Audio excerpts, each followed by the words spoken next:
동서고금을 막론하고 질병은 우리의 삶을 위협하는 그런 가장 심각하고도 어려운 고난 가운데 하나일 것입니다.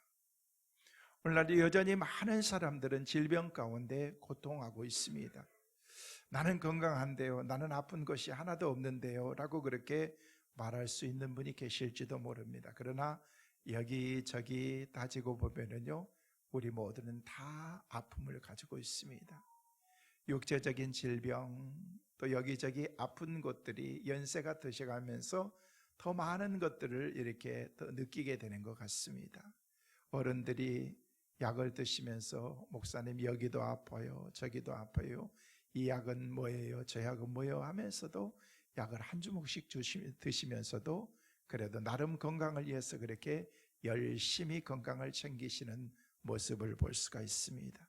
우리는 육체적으로 건강한 사람이 있는가 하면 때로는 영적으로 건강하지 못하는 사람도 있습니다. 때로는 정신적으로도 건강하지 못한 사람도 있습니다. 그래서 우리 믿는 사람들은 늘 말씀을 드리지만은 전인적인 건강이 우리에게 있어야 됩니다. 영혼, 육이 다 건강할 때 그 사람을 가리켜서 진짜 건강하다라고 말할 수 있습니다. 어떤 사람은 이것저것 다 건강하고 환경도 좋습니다. 근데 마음이 늘 우울합니다. 우울증도 병인 것입니다. 그래서 우리는 다 건강하도록, 오늘 예배에 참석하신 그리고 영상을 통해서 말씀을 듣고 있는 여러분의 삶 모두가 다 건강하게 삶을 살아가시기를 주의 이름으로 축원합니다. 아픈 분들을 뵐 때마다 참 옆에서 뵈면서도 마음이 괴롭고 본인들은 얼마나 힘들까라는 것들을 생각해 보게 됩니다. 우리 주변에도 보면은 많은 분들이 투병 가운데, 연약한 가운데 또 질병에 노출되어서 질병과 싸우시는 그런 분들이 계시기도 합니다. 우리 온 교우들이 마음을 다해서 주님의 은혜가 그 사람들에게 임하기를 위해서 기도하고 있습니다. 소원하기는 투병 중에 있는 그런 모든 분들에게 사망 권세를 이기시고 부활하신 주님께서 모두에게 건강의 축복을 허락해 주시기를 간절히 소망합니다. 오늘 이 시간 연약한 분들 말씀을 듣는 가운데 여러분의 육체가 회복되어지고 건강이 회복되어지는 그 은혜가 있기를 간절히 소망합니다. 이 시간 나사렛 예수의 이름으로 명하노니 모든 질병은 떠나갈지어다, 치료될지어다.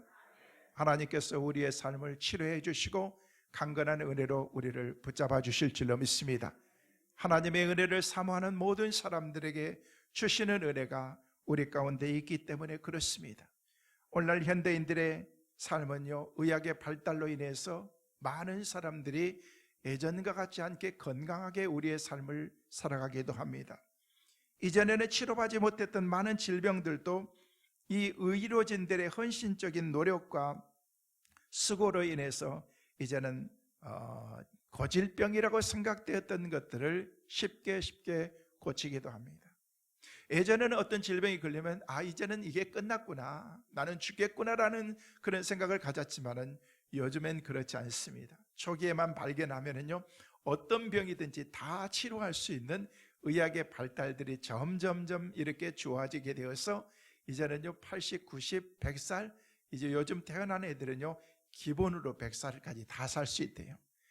같은 동시대에 살아가는 우리도 그런 은혜와 축복이 있기를 간절히 소망합니다. 여러분, 어른들도 건강하게 장수한다. 성경에 장수한다는 건 복이거든요. 오래오래 사는데 건강하게 사는 거예요. 절대 아프시지 말고 건강하게 살다가 하나님께서 부르신 날 편안하게 주무시다가 하나님 앞에 가는 것도 큰 복인 것 같습니다. 그런 은혜가 우리 가운데 있기를 간절히 소망합니다.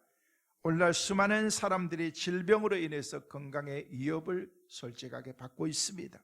그래서 우리는 여전히 우리의 창조주이시고 구원자 되시는 주님의 손길과 도움이 우리에게 필요한 것입니다.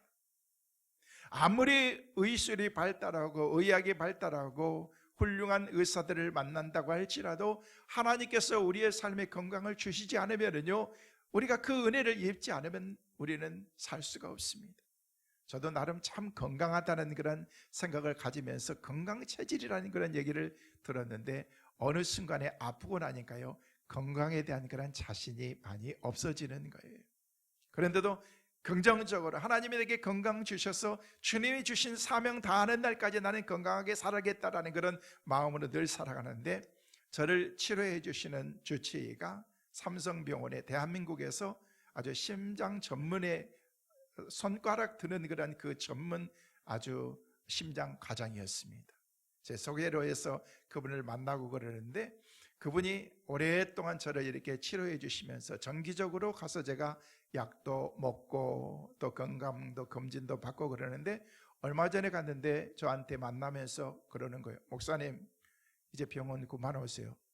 덜거덕 겁이 났어요. 왜 그러십니까? 그랬더니 목사님이 이제 건강합니다. 이제는 더 이상 여기까지 오시지 말고, 여기 올라면은요 뭐 병원 신청도 그렇고 뭐 가정도 그렇고 너무 멀기도 하니까 동네에 다니시는 병원 다니세요.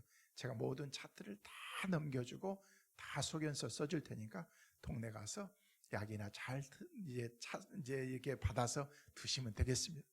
너무너무 감사했습니다. 여러분이 기도해 주셔서 건강하게 된 줄로 믿습니다. 하나님께서 그런 얘기를 듣고 나니까요 막 몸에 막 힘이 나고서 아주 건강하지. 그래서 제 마음속에, 그렇지, 우리 성도들이 얼마나 기도하는데 하나님의 은혜로 이렇게 늘 건강하게 살아가는데, 그러는 거예요. 목사님이 이제는요 전혀 괜찮습니다. 그래도 본인이 저한테 관리를 참 잘했대요. 그래서 너무 감사하다는 생각을 가졌는데, 건강하다는 그런 얘기를 듣고 나니까요, 전문가의 얘기를 듣고 나니까 이렇게 힘이 나는 거예요. 하나님께서 이미 제게 말씀하셨어요. 너 건강하고 하나님의 은혜로 이렇게 살게 될 거라는 그런 은혜를 주셨는데, 때로는 우리는요 내 삶에 대한 그런 그 하나님의 은혜의 그 감사를 잃어버리면서 살 때가 참 많이 있습니다. 많은 사람들이 질병 가운데 건강 때문에 근심과 염려 가운데 살아가는 것입니다. 성도 여러분, 여러분이 가지고 있는 질병이 뭡니까? 연약한 것이 무엇입니까? 하나님께서 저와 여러분들을 이미 치료해 주신 줄로 믿습니다. 여러분의 생각 속에서 이미 말씀으로 믿음으로 선포하면서, 그래, 하나님이 내게 건강 주셨다, 하나님이 내게 은혜 주셨다라는 그런 마음으로 선포하면서 살아가는 건강한 하나님의 자녀들 꼭 되시기를 주의 이름으로 축원합니다. 오늘 본문에 보면은요, 우리 예수님께서 공생애를 시작하면서 7가지의 기적의 놀라운 행사들을 행하면서, 기적의 놀라운 일들을 행하면서 했던 그런 기적의 표적의 내용들이 나와 있습니다. 요한복음 2장에 보면은요, 우리 예수님께서 처음으로 가나 혼인잔치에 가셔서 잔치의 어려운 가운데 있는 그 삶의 가정 가운데 찾아가셔서 하나님의 놀라운 일들을 행하시는 가나 혼인잔치의 기적이 처음 기록이 되어 있습니다. 요한복음 4장에 넘어가면서는 하나님께서 주셨던 그런 은혜 가운데서 예수님이 두 번째 행하신 표적이 있는데, 예수님께서 고향 땅인 나사렛이라고 하는 동네를 지나가서 하나님께서 주신 그런 사명의 장소로 가시는데, 거기서 임금의 신하의 아들을 고쳐주시는 그런 사건을 경험하게 됩니다. 그러면서 오늘 본문 5장에 넘어오면서 우리 예수님께서 세 번째 표적을 보이시는데, 베데스다라고 하는 곳에서 38년이나 병들어서 죽어가고 있는 그런 한 사람을 만나면서 그 사람을 고쳐준 사건이 오늘 본문에 기록이 되어 있습니다. 오늘 본문의 말씀은 바로 이런 병들어 살아가는 그런 인간의 모습의 본질이 무엇인가를 우리에게 알려주고 있는 것입니다. 그리고 동시에 그 병든 인간이 어떻게 하면 치료될 수 있냐 하는 그런 그 비밀을 알려주고 있다는 것입니다. 성도 여러분, 여러분이 가지고 있는 그 모든 문제가 뭐냐는 거예요. 내가 가지고 치료받아야 될 그 문제가 뭐냐는 거예요. 오늘 말씀을 듣는 가운데 그 치유의 답을 얻게 되시기를 주의 이름으로 축원합니다. 하나님께서 내 삶 가운데 하나님께서 이미 그 답을 주신 것입니다. 오늘 보면 1절 말씀에 보니까 예수님께서 유대인의 명절을 맞아서 예루살렘에 올라가셨다라고 그렇게 말하면서, 그 후에 유대인의 명절이 되어 예수께서 예루살렘에 올라가시니라. 여기 말씀에 보니까 예수님께서 명절에 대해서 예루살렘으로 올라가고 있는 것입니다. 예수님께서 다른 때 예루살렘에 올라가면은요, 성전에 얼마나 많은 사람들이 모였는데, 그때는 이상하게 예수님께서 예루살렘에 올라가시면서 중간에 베데스다라고 하는 곳에 연못을 방문하게 된 것입니다. 여러분, 베데스다라는 그런 말은 히브리어로 여러 가지 의미가 있는데, 긍휼, 자비, 그리고 썩고치다라는 그런 그 의미가 베데스다라는 그런 말의 뜻인 것입니다. 이 베데스다가 어떤 곳이냐면은 오늘 말씀에 보니까 온갖 각종 환자들이 다 모여 있는 그런 연약한 사람들은 베데스다라고 하는 그런 이 연못가로 모든 사람들이 다 모였다는 것입니다. 그 당시에 솔로몬 행각이라고 하는 큰 행각 곳에 연못가 주변에 많은 사람들이 쉴 수 있는 공간을 5개나 지어놨습니다. 5개나 있는 그런 쉼터 같은 그런 이 공간의 행각에서 수많은 사람들이 모여 있는데, 오늘 본문 말씀 보니까 다리를 저는 사람, 이것저것 연약한 사람들, 그 사람들이 다 모여 있는 종합병동인 것을 우리에게 말하고 있습니다. 그래서 그 연못으로 내려가기만 하면은 누구든지 그 가운데서 베데스다 연못에서 그 기적의 은혜를 체험할 수 있다고 하는 그런 그 소망이 있기 때문에 사람들의 소문을 통해서 그곳에 모이게 된 것입니다. 내가 어떤 병을 가지고 있다고 할지라도, 어떤 상황 가운데 있다고 할지라도 베데스다에 가기만 하면 나을 수 있대. 베데스다 연못가에 가가지고 누구든지 물속에 뛰어들기만 하면 나을 수 있대 라는 그런 얘기를 듣고서 수많은 사람들이 각지에서 많이 모인 사람이 솔로몬 행각 베데스다 주변에 그렇게 많이 모였다는 것입니다. 죽음의 그림자가 있는 곳입니다. 냄새가 나는 곳입니다. 사람 살 만한 곳이 아닙니다. 만지 중환자실들이 사람들의 신음하는 그런 중환자실의 그런 모습과 흡사한 그런 것이 바로 베데스다 주변의 환경이었을 것입니다. 그런데 그 가운데에서 한 사람이 나오는데 그 사람이 38년 동안이나 병으로 고생했던 사람이라고 말하고 있습니다. 자, 그러면 여기서 우리가 생각할 것이 있습니다. 그러면 환자들이 왜 그렇게 베데스다에 모였느냐는 거예요. 이유는 한 가지인 것입니다. 병원에 가면 왜 그렇게 환자들이 많습니까?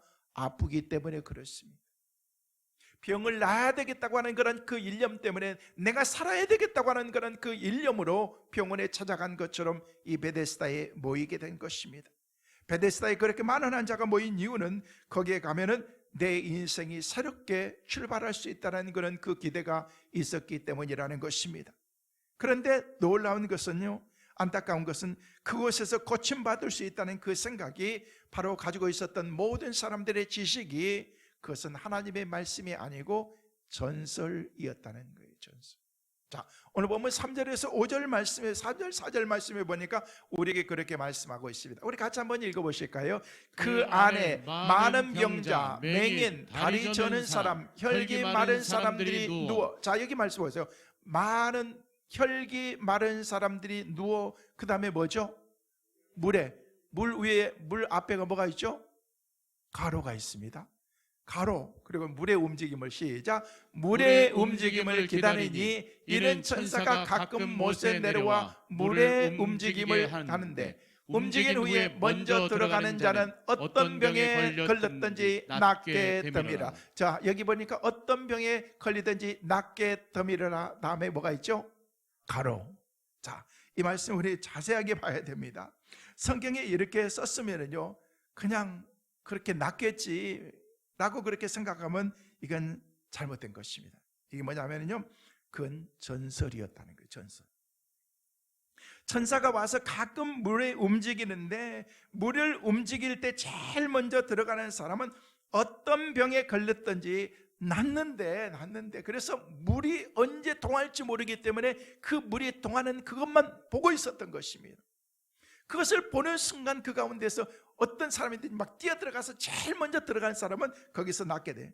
왜 전설이라고 말할 수 있냐? 여러분 성경에 뭐 여기 말씀 보니까 여기 우리가 봤던 것처럼 가로가 되어 있습니다. 물의 동함을 낫게 되미르라 라는 그런 그 말씀의 중간 가운데 여기서 가로로 딱 쳐놨습니다. 여러분, 괜히 가로가 되어 있는 것 아닙니다. 혹시 간주 성경에 보면은요, 오늘 나와 있는 그런 이 5장 4절을 말씀해 보면까 없음이라고 나와 있습니다. 없음. 그리고 원문 성경에 보면은요, 5장 4절 말씀은 없음 기록이 안 되어 있습니다. 이 물이 동할 때 천사가 동하게 하는 건데, 어떤 사람이든지 어떤 병에 걸리든지 들어간 사람들은 낫게 된다는 그런 그 진리가 사람들의 말에 의해서 전달되어지는 전설이지 하나님의 말씀은 아닌 것입니다. 주 4세기경까지 이런 말이 없었습니다. 그런데 그 이후에 붙여진 그런 사건인 것입니다. 전에 내려오는 그런 그 진리가 아니라는 것입니다. 전설이었다는 것입니다. 그러면 그 전설은 어떻게 생겼느냐? 이유는 그렇습니다. 예루살렘은 전체를 통틀어서 물이 나오는 그런 그 간헐적인 그런 그 샘물이 딱 한 곳밖에 없습니다. 그 샘물이 뭐냐면요, 기온샘이라고 하는 샘물입니다. 그 기온샘에서 샘물이 흐르게 되는데, 그 가운데에서 강물에서 여러분의 밀물과 썰물이 이렇게 오는 것처럼 기온샘에서 물이 들어오기 시작하면요, 그 물이 치고 들어오는 순간 그 가운데에서 실로암으로 들어가는 못과 베데스다라고 하는 그런 그 못으로, 아래쪽으로는 실로암으로 들어가는 그런 못입니다. 이쪽은 샘입니다. 강인 것입니다. 그런데 그 강을 통해서 들어오는 물이 섞어치면서 마치 폭이 12m가 되는 그런 그 실로암 못, 그리고 난 다음에 기온샘이, 그리고 난 다음에 오늘 본문에 나와 있는 그곳으로, 베데스다 연못으로 물이 들어가게 되는 것입니다.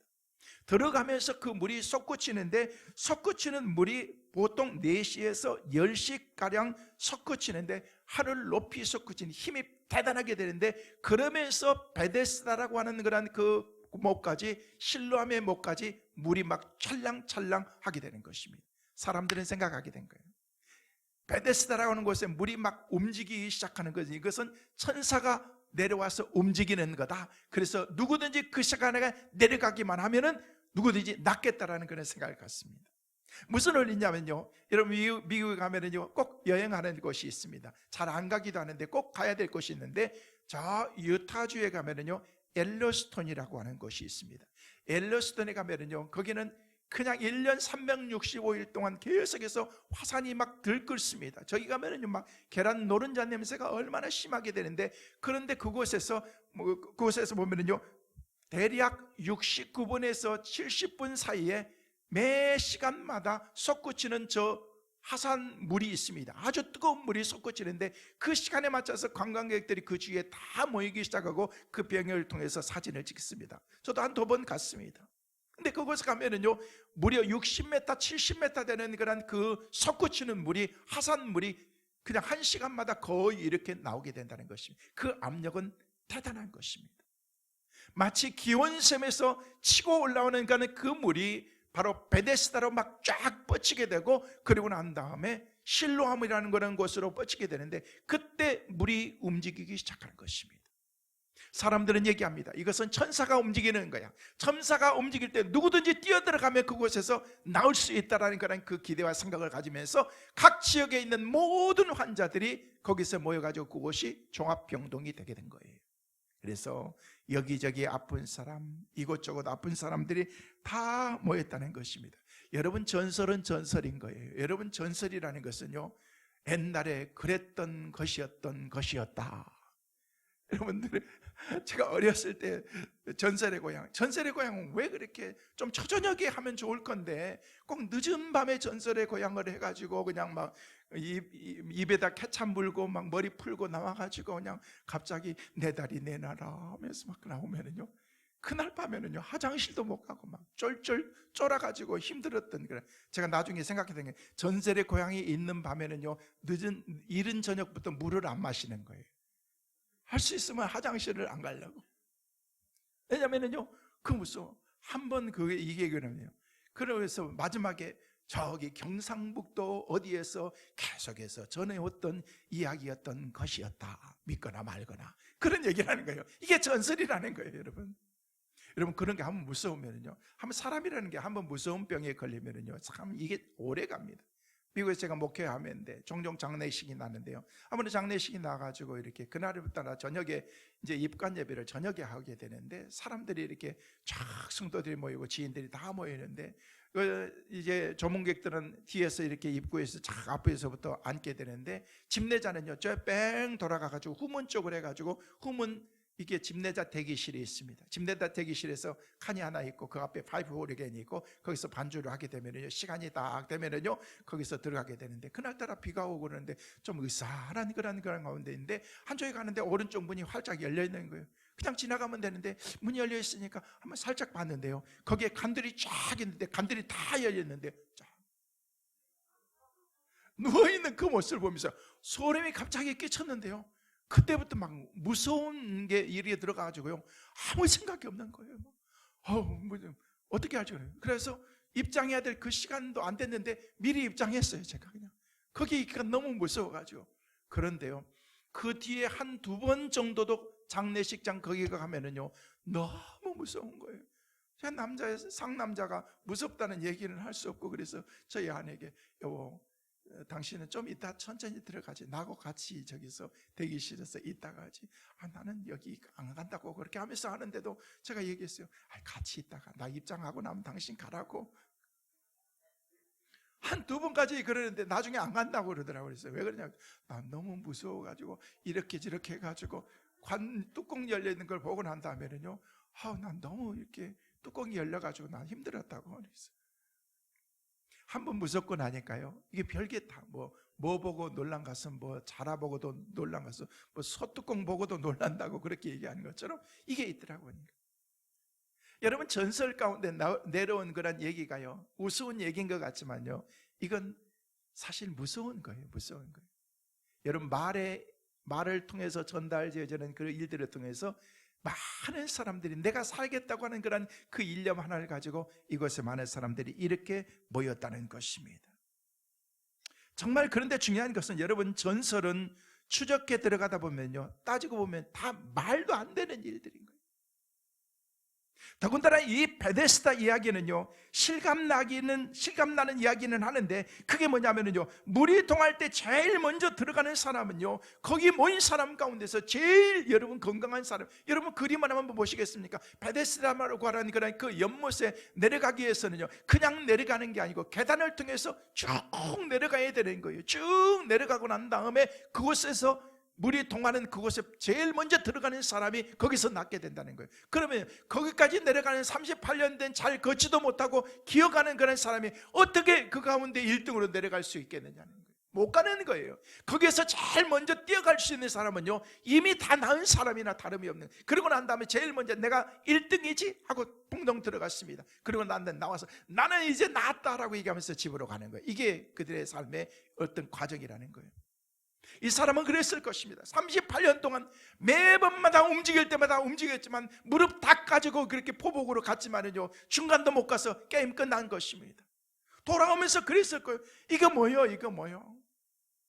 내 다시는 안 간다 내가 하는데도 또 살아야 되겠다는, 새 생명을 얻어야 되겠다는 일념 하나로서 그 사람은 또 내려갔다. 이게 뭐예요? 38년이라는 것입니다. 오늘 또 실패, 내일 또 실패가 그 가운데 찾아오게 될 거지만은 그래도 그 사람은 기대를 가지면서 그곳에 있다는 것입니다. 그러면서도 전설은 계속되고 있습니다. 이게 바로 인간 죄의 현실이라는 것입니다. 여러분, 인간은 바로 헛된 소망에 사로잡혀서 끊임없이 기다리고 사는 것이 우리의 인생인 것입니다. 여러분, 물이 동하는 것은 그건 천사가 움직이는 게 아니었다는 거예요.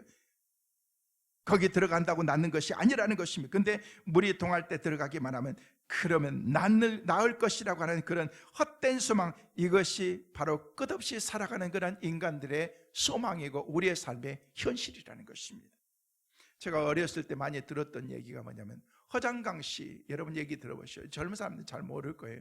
허장강 씨가 1923년생인데 영화 배우죠. 영화 배우인데 이 사람이 늘 했던 얘기가 뭐냐면요, 그렇게 얘기했어. 마담, 영화에서 내 청춘의 지단에서 김마담, 배만 들어오면은 다이아 반지가 문제인가? 그러면서 했던 게 인천 앞바다에 배만 들어오면 끝나는 거야, 기다려 하면서 했지만은요, 이 사람이 1975년에 돌아가시기 전까지 인천 앞바다에 그 배는 안 돌아왔습니다. 우리는 맨날 그랬습니다. 저한테도 그런 사람도 왔습니다. 목사님, 이 한 건만 잘 되면요, 목사님 기다리세요. 지금까지 기다리고 있습니다. 그분은 인천 앞바다에 배를 기다리고 저는 그분을 기다리고, 저 은퇴하기 전까지 그 배가 빨리 들어왔으면 좋겠어요. 어떤 분은 차도 사준다 그러고, 어떤 사람은 성지도 보내준다 그러고, 지금까지 인천 앞바다에 그 배는 언제나 들어올지 제가 많이 기다려줍니다. 우리는 뭔가 기대하면서 사는 건 좋은 것입니다. 내 삶에 소망이 있다는 것은 기쁜 일인 것입니다.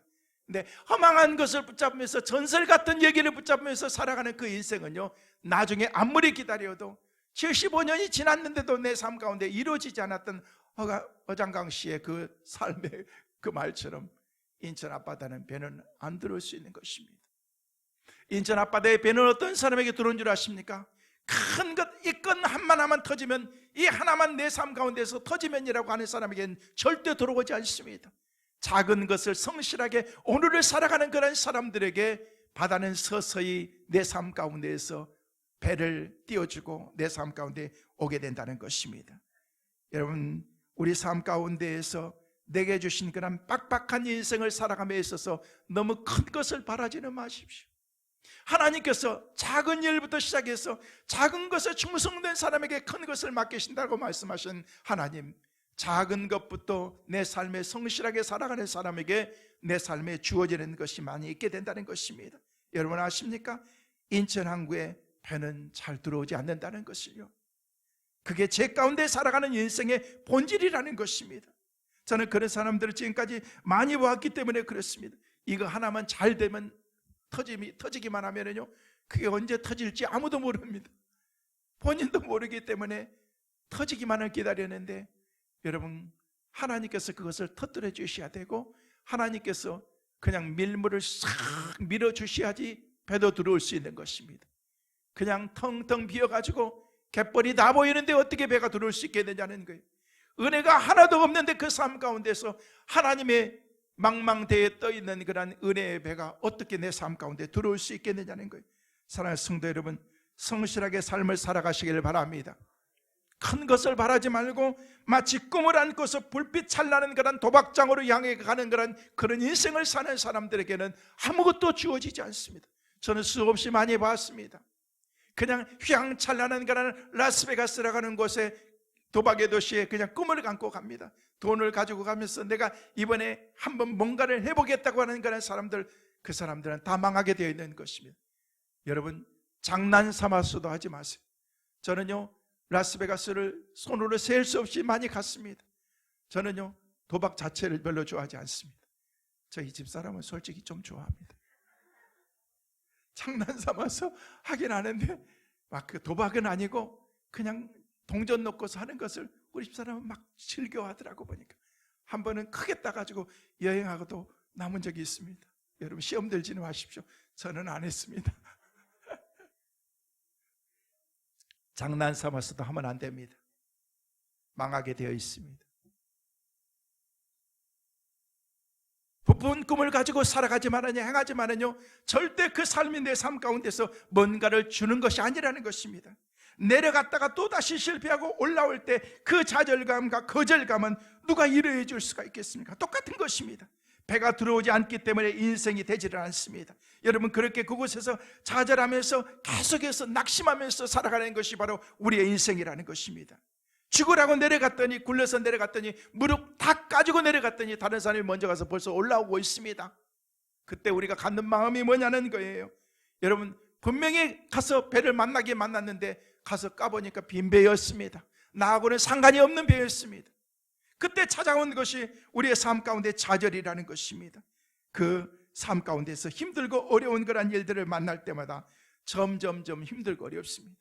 저도 그런 생각을 했습니다.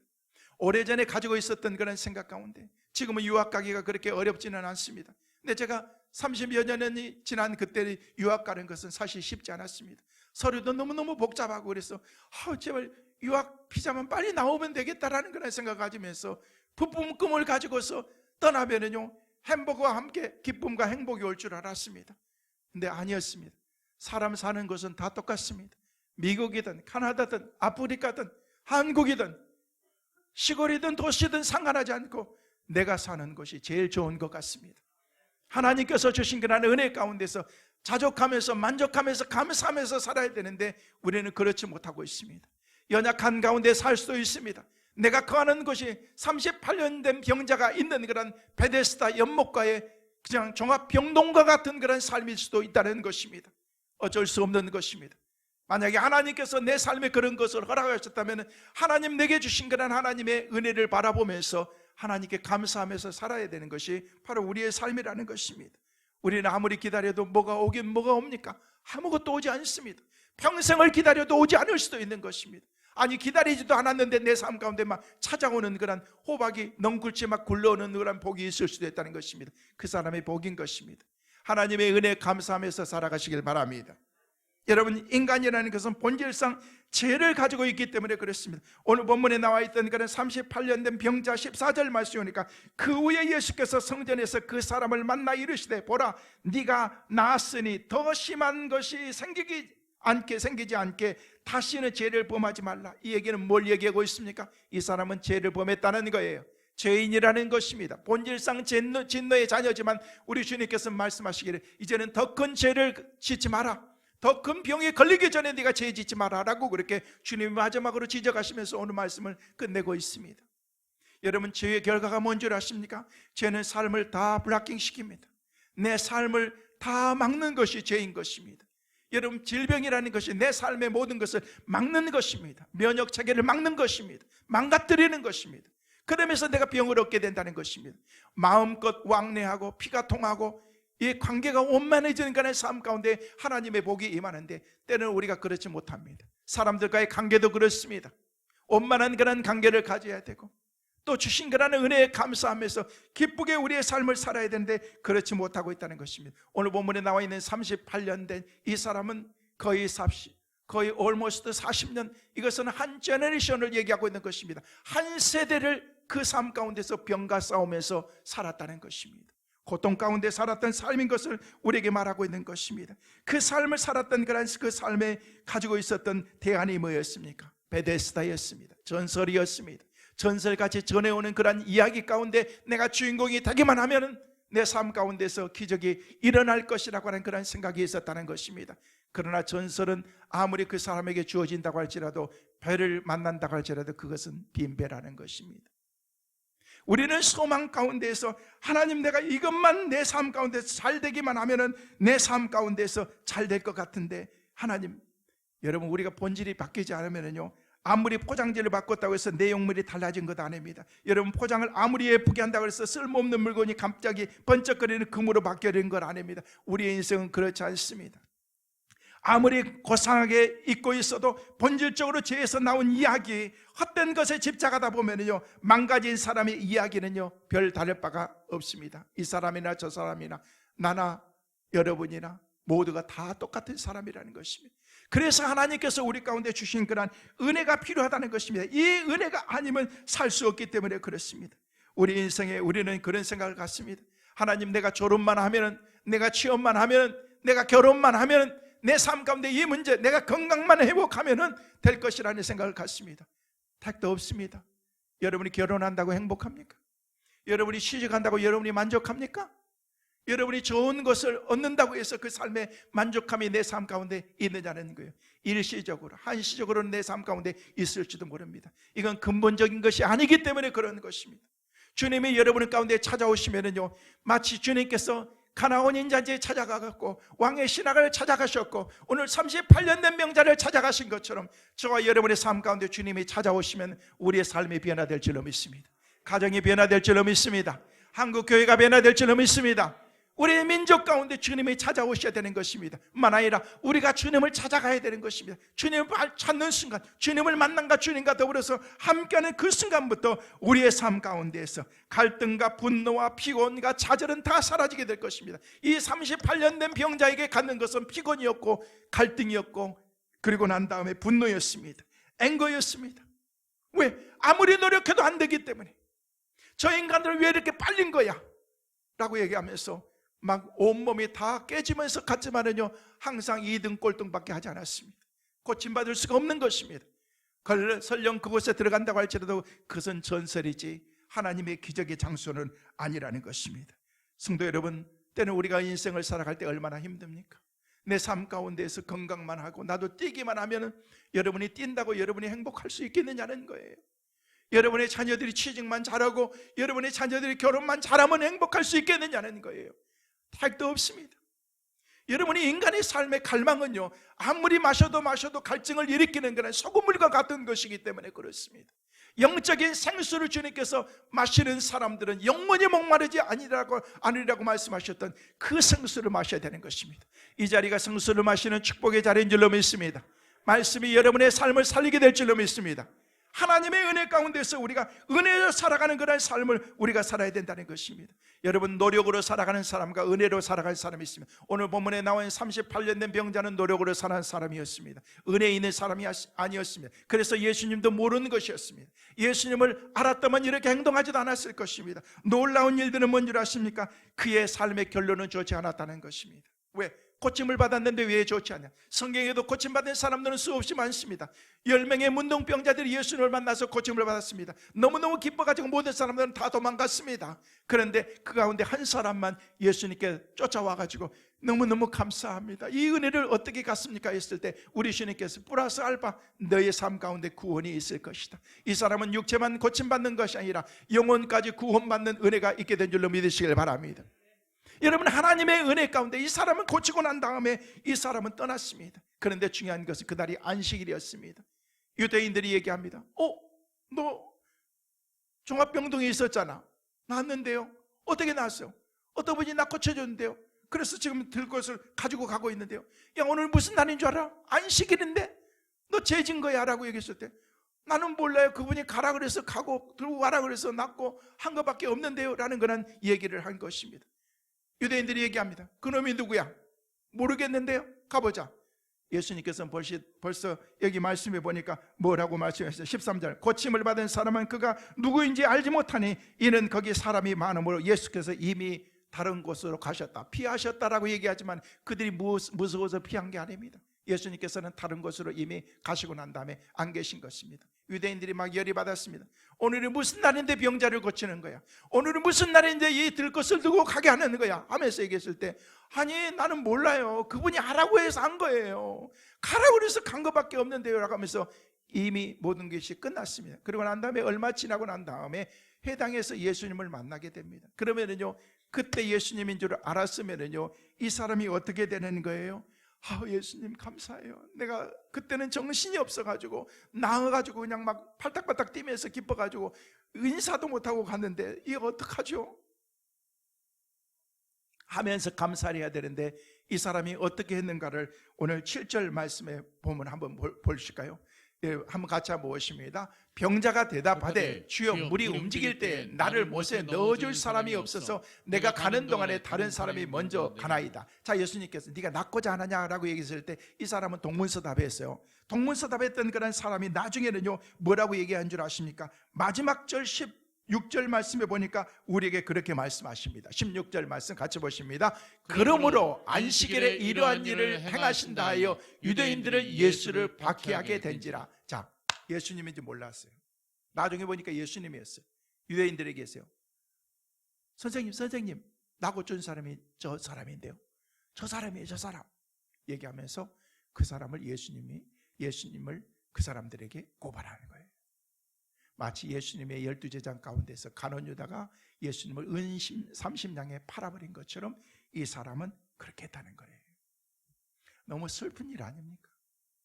우리는 베데스다 연못 가운데서 38년 된 병자가 나은 것만 생각하는데 그것은 아무런 의미가 없는 것입니다. 낫고 좀 더 살면 뭐합니까? 우리가 고침받아서 건강하게 10년 20년 더 살면 뭐합니까? 오늘 하루를 건강하게 의미 있게 보람 있게 인생 잘 살았다라고 그렇게 말할 수 있다면요, 그 삶이 얼마나 복되겠느냐는 거예요.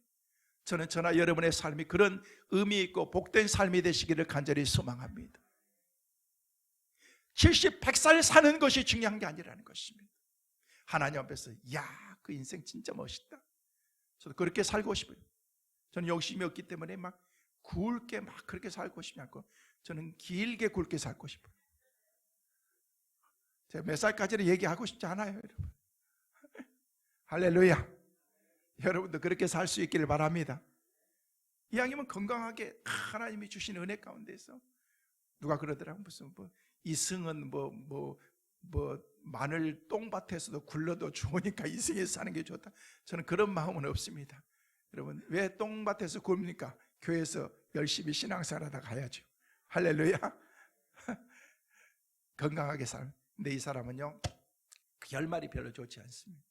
우리는 38년 된 병자가 베데스다 연못가에서 주님 만나면서 그 인생이 그렇죠. 주님 만나면 누구든지 변하고 바뀌니까 고침 받으니까.